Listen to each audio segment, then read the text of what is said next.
Good morning to all the students of class 7।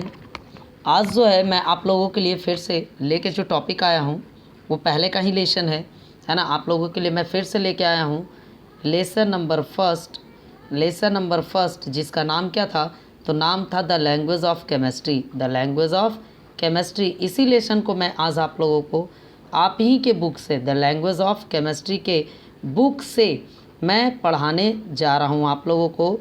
मैंने ये सोचा आज इस वीडियो को बनाने के पीछे मेरा पर्पस ये था कि आप लोगों में से बहुत जो छात्र होंगे लॉकडाउन के कारण अभी तक बुक्स परचेज़ नहीं कर पाए होंगे। लॉकडाउन के कारण आप लोग बुक्स परचेज़ नहीं कर पाए होंगे, मतलब आप लोगों के पास बुक्स नहीं होगा, तो आप लोगों को लगेगा कि आखिर हम लोग पढ़ाई कैसे कर रहे हैं, है ना। तो इसके कारण मैंने क्या किया कि आप लोगों के लिए मैंने एक सॉल्यूशन लाया है। सॉल्यूशन ये है कि मैं आज आप लोगों को बुक दिखाकर, आपके लेसन का बुक दिखाकर यहीं पे पढ़ाऊँगा। होगा क्या कि आप लोग सभी छात्रों को आपका बुक आसानी से आपको दिखाई भी देगा, है ना, और समझ में भी आएगा। तो आइए बगैर समय को नष्ट करते हुए हम लोग जो है बुक को खोल लेते हैं, है ना, बुक को देख लेते हैं। हम लोगों को पढ़ना है आज द लैंग्वेज ऑफ केमिस्ट्री। कुछ ही क्षणों में आपके स्क्रीन पे आप लोगों का बुक दिखाई दे रहा होगा। चलिए देखिए, आप लोगों को शायद आप लोगों को बुक दिखाई दे रहा है ना, जिसका नाम है, लेसन का नाम है द लैंग्वेज ऑफ केमिस्ट्री। मैं उम्मीद करता हूँ आप सभी छात्रों को यहाँ दिखाई दे रहा होगा the language of chemistry topic. यहाँ आप लोग देख सकते हैं कि आप लोगों को दिखाई क्या दे रहा है, दिखाई दे रहा है the language of chemistry topic दिखाई दे रहा है। मैं इसी को आज पढ़ाने वाला हूँ। यहाँ से मैं आपको करने वाला क्या हूँ कि मैं आपको इसी को आज यहाँ पढ़ाऊँगा, है ना। तो आप लोग भी क्या करें कि अच्छे तरीके से मन लगा के वीडियो को देखते रहें।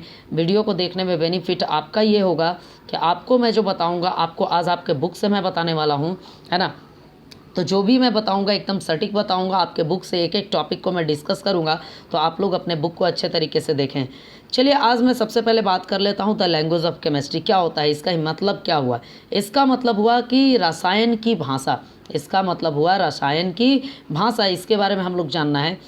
लिखा हुआ है यहाँ कि you would need many words to describe a chemical change in ordinary language. हम लोगों को सामान्य भाषा में एक केमिकल चेंज को बताने के लिए बहुत सारे वर्ड्स का इस्तेमाल करना पड़ता है, जो और वर्ड्स इस्तेमाल करना थोड़ा बहुत कठिन हो जाता है। But you can do so with only a few letters and numbers in the language of chemistry. क्या हम लोग जो है, लेकिन हम लोग अगर चाहें तो लैंग्वेज ऑफ केमिस्ट्री में जितने भी केमिकल रिएक्शंस होते हैं, जितने भी केमिकल रिएक्शंस होते हैं, उसको हम लोग चाहें तो बस कुछ ही लेटर्स की सहायता से कुछ लेटर जिसको सिंबल भी कहा जाता है, जिसको क्या कहा जाता है, सिंबल भी कहा जा सकता है, उस लेटर की सहायता से हम उसको एक्सप्रेस कर सकते हैं। तो आज हम लोग इसी के बारे में जानने वाले हैं, है ना। तो आज हम लोग इसी के बारे में जानेंगे। तो आप लोगों को करना क्या है, करना कुछ नहीं है, वीडियो को अच्छे तरीके से देखना है ना, आप लोगों को समझना है। मैं कोशिश करूँगा आपको अच्छे से समझाने का। चलिए देखिए, सबसे पहले यहाँ लिखा हुआ है कि J Berzelius led the foundation of this language in the earlier 19th century. J Berzelius नाम के एक वैज्ञानिक थे। जे बर्लीजियस नाम के एक कौन थे, वैज्ञानिक थे, जिन्होंने क्या किया कि जिन्होंने क्या किया कि एक लैंग्वेज खोजा। लैंग्वेज के मुताबिक क्या खोजा कि लैंग्वेज जो हम लोग केमिकल रिएक्शन, जैसे मैं आपको एक लिख के दिखाता हूँ कि अगर मैं लिखूँ कि ऑक्सीजन, चलिए सॉरी थोड़ा सा मुझसे गलती हो गई है, थोड़ा मैं हटा देता हूँ। अगर मैं लिखूँ कि कार्बन प्लस ऑक्सीजन रिएक्ट्स, है ना, कार्बन और ऑक्सीजन दोनों आपस में रिएक्शन करता है और बनाता क्या है, तो बनाता है कार्बन डाइऑक्साइड। बनाता क्या है, कार्बन डाइऑक्साइड। तो ये जो इक्वेशन है बहुत तरीके से लिखा जाएगा। ये तो मैंने लिखा carbon plus oxygen gives carbon dioxide. बहुत जगह पे ऐसे भी लिखा जा सकता था कि when carbon reacts with oxygen to form carbon dioxide. तो ये जो केमिकल रिएक्शन एक्सप्रेस करने का तरीका हो जाता बहुत लंबा, तो इसको मैंने किया छोटा छोटा। मैंने कैसे किया जो आप लोग देख लें। लिखा हुआ है कि जे बर्जीलियस नाम के जो वैज्ञानिक थे, इन्होंने एक लैंग्वेज का निर्माण किया, है ना, लैंग्वेज को इन्वेंट किया। इन्वेंट कौन से सेंचुरी में किया, तो किया 19th सेंचुरी में।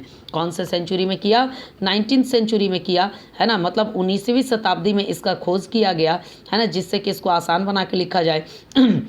लिखा हुआ it gradually developed into its present form, है ना, जो प्रेजेंट फॉर्म है ये इसी को डेवलप किया किस तरीके से, तो in this language an atom is represented by a symbol, A molecule is represented by a formula and a chemical change, या फिर इसको रिएक्शन भी कहा जाता है, बाय अ केमिकल इक्वेशन। कहने का मतलब है कि आप यहाँ से समझ सकते हैं कि किसी भी एलिमेंट्स के एटम को रिप्रेजेंट इन्होंने किया सिंबल से, एटम को रिप्रेजेंट किया किससे, सिंबल से। मॉलिक्यूल को रिप्रेजेंट किया इन्होंने किससे, तो मॉलिक्यूल को रिप्रेजेंट इन्होंने किया फॉर्मूला से, और साथ में केमिकल रिएक्शन को, किसको, तो केमिकल रिएक्शन को इन्होंने किया, केमिकल इक्वेशन से। आप लोग को से मैं उम्मीद करता हूँ कि आप लोगों को दिखाई दे रहा होगा आपके स्क्रीन पे जितने भी चीज़ मैं लिख रहा हूँ, तो इन सभी चीज़ों को किया गया। तो आइए हम लोग इन्हीं सिंबल्स के बारे में जान लेते हैं, है ना। तो हम लोग पहले जानेंगे सिंबल्स के बारे में कि क्या क्या इन्होंने बताया। चलिए, लिखा हुआ symbols, a symbol is an abbreviation of the name of an element. Symbol क्या है, तो एलिमेंट के नेम का संक्षिप्त रूप है। सिंबल है क्या, तो एलिमेंट के नेम का संक्षिप्त रूप है। लिखा हुआ है कि the symbols of animals have been derived in 3 different ways. किसी भी एलिमेंट्स के सिंबल को 3 तरीके से डिराइव्ड किया जाता है। पहले वीडियोस में भी मैंने बताया आपको। पहला लॉ जो है वो है कि the first letter in capital of the English name of an element. कहने का मतलब है कि किसी भी एलिमेंट के नेम का आप पहला लेटर, उसके पहले लेटर से, कैपिटल लेटर से उसको सिंबलाइज कर सकते हैं। जैसे यहाँ पे आप देख सकते हैं हाइड्रोजन का जो पहला लेटर है वो है एच, तो हाइड्रोजन को रिप्रेजेंट किससे किया गया, एच से किया गया। यहाँ आप देख सकते हैं ऑक्सीजन का नेम का पहला लेटर है ओ, तो ऑक्सीजन को रिप्रेजेंट कैसे किया गया, ओ से। उसके बाद यहाँ आप देख सकते हैं बोरॉन का पहला लेटर है बी, तो इसको रिप्रेजेंट कैसे किया गया, बी से किया गया। यहाँ आप देख सकते हैं यहाँ फ्लोरीन को रिप्रेजेंट कैसे किया गया, एफ से किया गया। यहाँ आप देख सकते हैं कार्बन को रिप्रेजेंट कैसे किया गया, सी से किया गया। तो कहने का मतलब ये हुआ कि पहले लॉ के मुताबिक इसको जो है पहले किसी भी एलिमेंट के नेम के फर्स्ट लेटर से रिप्रेजेंट कर दिया गया। अब जो है सेकंड है कि the first letter along with one or more letter of the English name of an element, this becomes necessary when the names of 2 or more elements begin with the same letter। कहा यह जाता है कि अगर 2 elements का नाम, जैसे देखिए मैं यहाँ पे नाम भी लिख रहा हूँ, आपको दिखाई भी दे रहा होगा, मैंने लिखा हाइड्रोजन और मैंने लिखा हीलियम। मैंने 2 नाम यहाँ पे लिखा है, मैंने लिखा हाइड्रोजन और मैंने ही लिखा है हीलियम भी। आप देख सकते हैं यहाँ पर कि हाइड्रोजन और हीलियम दोनों सेम लेटर से शुरू हो रहा है। हाइड्रोजन और हीलियम जो है आपका दोनों सेम लेटर से शुरू हो रहा है। दोनों का पहला लेटर क्या है, एच। लेकिन हाइड्रोजन को तो हम एच से पहले रिप्रेजेंट कर चुके हैं, तो हीलियम को हम करेंगे एच, पहला लेटर लेंगे और उसके बाद का एक लेटर ले लेंगे। तो क्या हीलियम का हो गया, एच ई। आप लोगों को बोर्ड पे यहाँ स्क्रीन पे दिखाई दे रहा होगा।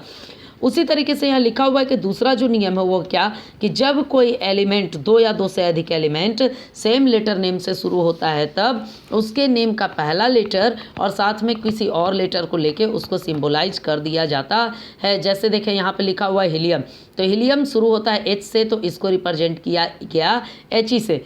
यहाँ आप देख सकते हैं एल्यूमिनियम, तो एल्यूमिनियम को रिप्रेजेंट किया गया एल से। यहाँ आप देख सकते हैं नियॉन को रिप्रेजेंट किया गया एन से। मैं आप लोगों को बहुत सारे एलिमेंट्स, है ना, और साथ में उनका सिंबल्स भी मैं पहले ही से आपको लिखवा चुका हूँ। आप लोग को मैंने वीडियो में, पहले जो प्रीवियस वीडियोस आए थे उसमें मैंने आपको इनके बारे में बता दिया है ना। उसको आप लोग एक बार फिर से देख लें प्रीवियस वीडियोस को। ऐसे भी मैंने आपको बताया है कि मेरे द्वारा बनाया गया जितना भी वीडियो होगा आपके लिए बहुत ज़्यादा हेल्पफुल होगा। आपको किसी भी वीडियो को मिनिमम 3 टाइम्स देखना है। मिनिमम कितने टाइम्स देखना है आपको, 3 टाइम्स देखना है। कैसे देखना है, तो रेगुलर इंटरवल ऑफ टाइम्स पर, है ना, रेगुलर इंटरवल ऑफ टाइम्स पे।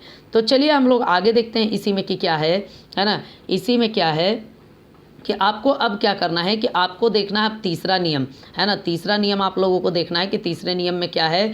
तो तीसरा नियम कहता है कि क्या किया जाएगा कि कुछ एलिमेंट्स को जो सिंबलाइज है उसके लैटिन नेम के मुताबिक किया जाता है। जैसे आप देख सकते हैं यहाँ लिखा हुआ है सोडियम का लैटिन नेम क्या होता है, नाइट्रियम, तो इसको रिप्रेजेंट किससे किया गया, Na से पोटेशियम, पोटेशियम का लैटिन नेम क्या होता है कैलियम, कैलियम को किससे रिप्रेजेंट किया गया के से। फिर है आयरन, आयरन को किससे रिप्रेजेंट किया गया फेरम से।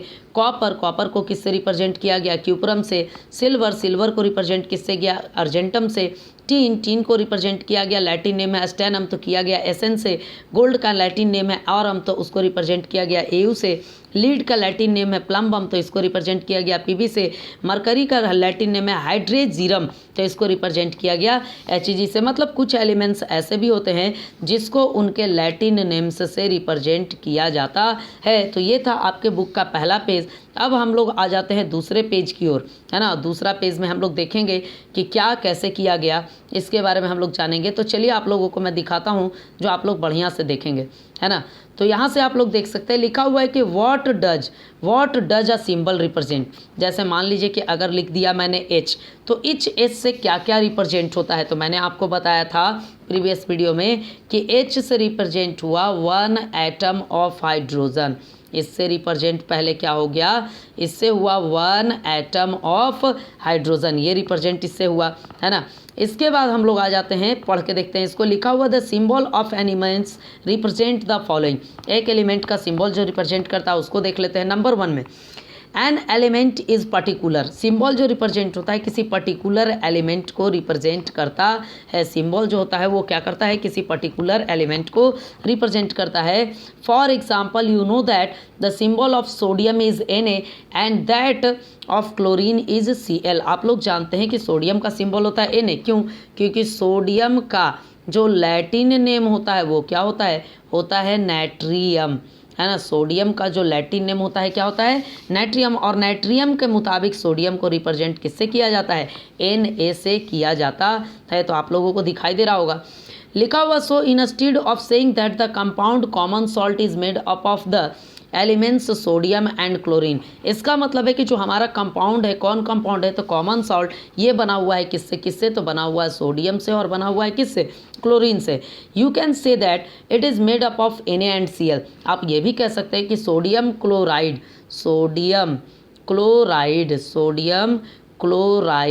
ये बना हुआ है आपका किससे, तो बना हुआ है Na से और बना हुआ है आपका Cl से। आपको स्क्रीन पे दिखाई दे रहा होगा अच्छे तरीके से, है ना। अब लिखा हुआ you can also say the Cu is red brown where as Au is yellow and that Ca is a metal where as Cl is a non metal, है ना। आप लोग ये भी इसके सिंबल से कह सकते हैं कि Cu का मतलब होता है कॉपर। कॉपर का जो लैटिन नेम होता है वो होता है क्यूप्रम। कॉपर का जो लैटिन नेम होता है वो होता है क्यूप्रन, जिसके कारण जो होता है कॉपर को रिप्रेजेंट किया जाता है Cu से। तो आप लोग कह सकते हैं कि Cu जो होता है रेड ब्राउन होता है, Au येलो होता है। Au का मतलब होता है गोल्ड, गोल्ड को रिप्रेजेंट किया जाता है ऑरम से। गोल्ड का जो लैटिन नेम है वह है ऑरम, है ना। गोल्ड का लैटिन नेम क्या है, वो है ऑरम, इसको रिप्रेजेंट किया जाता है Au से। तो आप लोगों को दिखाई दे रहा होगा। आप ये भी कह सकते हैं कि Ca से होता है कैल्शियम। कैल्शियम जो है आपका मेटल है, जबकि Cl क्लोरीन एक क्या है नॉन मेटल। कहने का मेरा मतलब ये हुआ कि आपको क्या क्या पता चलता है। तो अगर एक सिंबल को आप लिख लें तो सबसे पहले सिंबल से आपको एटम के बारे में पता चलता है, वो मेटल है या नॉन मेटल इसके बारे में पता चलता है ना। साथ में आपको उसके स्टेटस, उसके कलर्स के बारे में भी पता चलता है। तो ये सारी बातें हैं, है ना। चलिए इसके बाद जो है अब an atom of an element in the formula and equation। formula molecular formula और chemical reaction में a symbol represents an atom of an element। एक symbol जो होता है एक element के atom को represent करता है। more than one atom in a molecule is shown by numerical subscript, है ना। अगर जैसे देखते हैं कहीं कहीं लिखा होता है H2, तो ये जो है एटम नहीं है, इसको आप कहना चाहेंगे तो दो चीज़ कहेंगे। मैं यहाँ समझा देता हूँ। अगर लिखा हुआ हो H2 तो इसका दो मतलब होता है। इसका मतलब पहला जो होता है वो होता है कि 2 atoms of hydrogen, 2 atoms of hydrogen, ये हुआ इसका पहला मतलब कि हाइड्रोजन के कितने एटम्स हैं, 2 एटम्स हैं। या फिर H2 लिखने का मतलब हो गया 1 molecule of hydrogen, 1 molecule of hydrogen.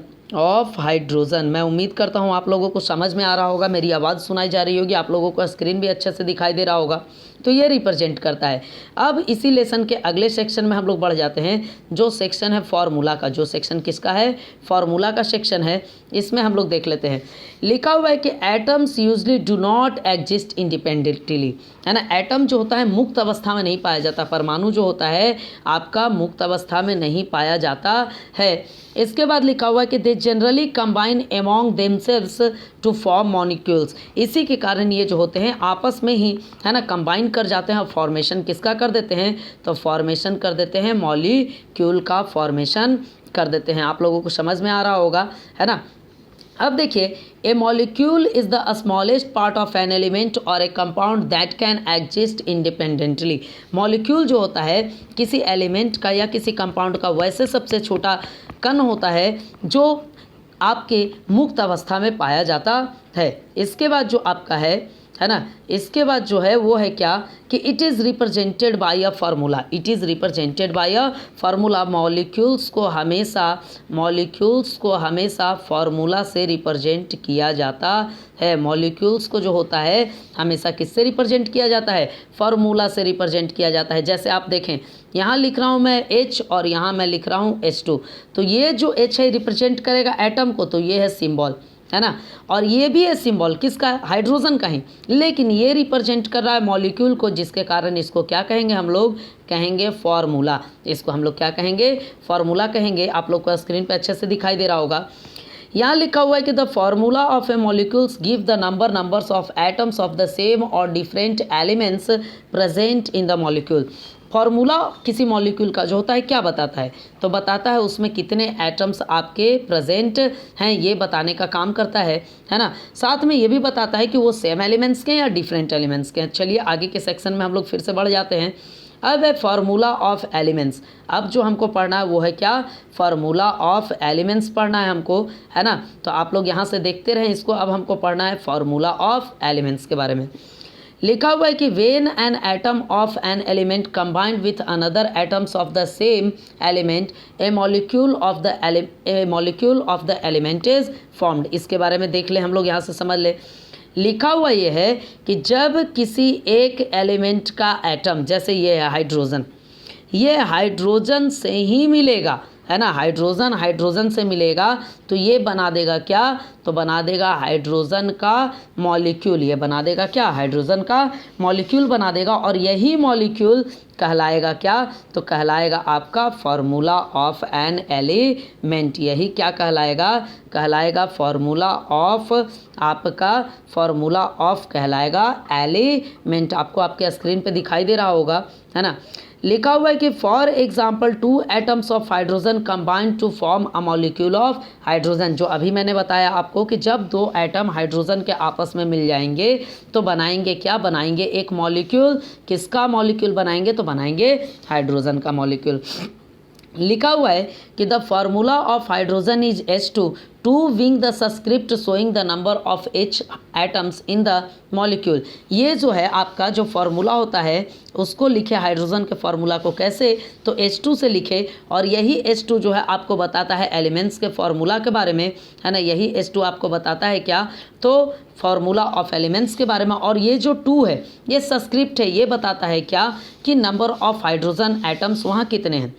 लिखा हुआ है कि similarly molecules of nitrogen, oxygen, fluorine, chlorine, bromine and iodine contain 2 atoms of the elements, है ना। जैसे बहुत सारे और भी मॉलिक्यूल्स होते हैं, जैसे होते हैं नाइट्रोजन के, ऑक्सीजन के, फ्लोरीन के, क्लोरीन के, ब्रोमीन के और आयोडीन के। ये हमेशा 2 एटम को कैलकुलेट करके चलते हैं। So they are represented as N2, O2, F2, Cl2, Br2 and I2 respectively. इसी के कारण इसको हमेशा फार्मूला में रिप्रेजेंट किया जाता है।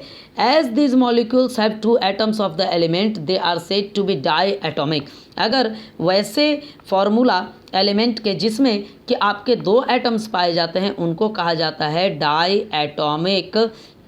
एटॉमिक एलिमेंट कहा जाता है। तो ये है आपका यहाँ से। अब देखिए एक common example of try atomic gas is ozone 3, है ना, ओजोन, है ना, ये 3 एटम को लेकर चलता है। ओजोन जो है आपका ये हमेशा कितने एटम को लेकर चलता है, 3 एटम को लेकर चलता है, इसी के कारण इसको ट्राई एटॉमिक भी कहा जाता है। तो आप लोगों को समझ में आ रही होगी। आप लोग में से बहुत बच्चे जिनके पास बुक नहीं होगा उनको आज बहुत अच्छे से समझ में आ रहा होगा। मैं उम्मीद करता हूँ कि आप लोग इसी तरीके से मेहनत करते रहें ताकि कि मैं आप लोगों के लिए फिर से ऐसा ही वीडियो लेके आता रहूँ। अगला है कि there are a few highly interactive gas present in very small amounts in air. हमारे पर्यावरण में, हमारे एटमॉस्फेयर वायुमंडल में बहुत सारे जो एलिमेंट्स हैं आपके पाए जाते हैं, है ना, ऐसे जो इनएक्टिव गैस होते हैं। दीज गैसेज, है ना, helium, neon, argon, krypton and xenon are called noble gases. ऐसे इनएक्टिव गैसेज